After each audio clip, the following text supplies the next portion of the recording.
भारत के रक्षा मंत्रालय के शीर्ष अधिकारी इस हफ्ते रूस के अपने समकक्षों से मुलाकात करेंगे ताकि 5 और S-400 एयर डिफेंस सिस्टम खरीदने या भारत में उनके संयुक्त निर्माण पर विचार किया जा सके। इस कदम का उद्देश्य भारत की लॉन्ग रेंज डिफेंसिव कैपेबिलिटीज को और भी ज्यादा मजबूत करना है।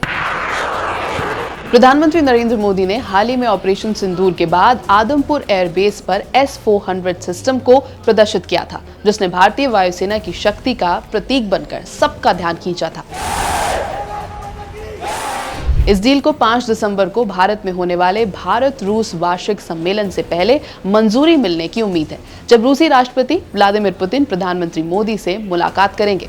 2018 में हुई 500 करोड़ की मूल डील के तहत 5 S-400 सिस्टम खरीदे गए थे, जिनमें से 2 सिस्टम 2026 के अंत तक भारत को मिल जाएंगे।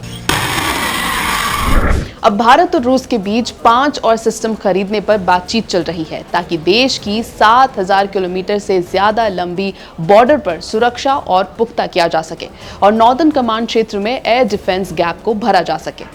सूत्रों के मुताबिक दोनों पक्ष पहले से ही नई डील की अनुमानित कीमत पर सहमत हो चुके हैं, जिसमें 2018 की कीमत से वार्षिक वृद्धि तय की गई है। प्रस्तावित योजना के अनुसार 5 में से 3 सिस्टम सीधे खरीदे जाएंगे, जबकि बाकी 2 सिस्टम भारत में निजी कंपनियों के माध्यम से ट्रांसफर ऑफ टेक्नोलॉजी के तहत बनाए जाएंगे। ये डील सरकार से सरकार यानी G2G स्तर पर होगी और इसके साथ मेंटेनेंस, रिपेयर और ओवरहॉल सुविधाएं भारतीय प्राइवेट सेक्टर की भागीदारी से स्थापित की जाएंगी। अधिकारियों ने यह साफ किया कि भारत S-500 सिस्टम नहीं खरीद रहा, क्योंकि वो अभी रूस में विकास के चरण में है। भारत रूस से RWBD air to air missile 200 kilometre से ज्यादा रेंज वाली खरीदने पर भी विचार कर रहा है, ताकि Su-30 MKI फ्लीट को और ज्यादा शक्तिशाली बनाया जा सके। ये मिसाइल पाकिस्तान की PL-15 मिसाइल का जवाब होगी, जिसे उसने ऑपरेशन सिंदूर के दौरान इस्तेमाल भी किया था। इस रूसी मिसाइल को Su-30 MKI पर फिट करने के लिए उसके ऑन बोर्ड रेडार में अपग्रेड की आवश्यकता होगी। हालांकि वायुसेना प्रमुख air chief marshal Amarpreet Singh ने हाल ही में कहा कि वायुसेना Su-57 5th generation fighter jet खरीदने पर विचार कर रही है, लेकिन सरकार ने अभी इस पर या अमेरिकी F-35 पर कोई अंतिम निर्णय नहीं लिया है। ऑपरेशन सिंदूर के दौरान S-400 सिस्टम ने अपनी ताकत साबित की। पाकिस्तान ने कई बार आदमपुर और भुज एयरबेस पर चीनी हथियारों से इसे निशाना बनाने की कोशिश भी की, लेकिन नाकाम रहा।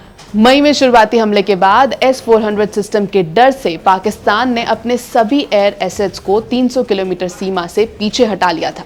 S-400 ने न सिर्फ पाकिस्तान का ELINT विमान गिराया, बल्कि F-16 और JF-17 जैसे लड़ाकू विमानों को भी मार गिराया।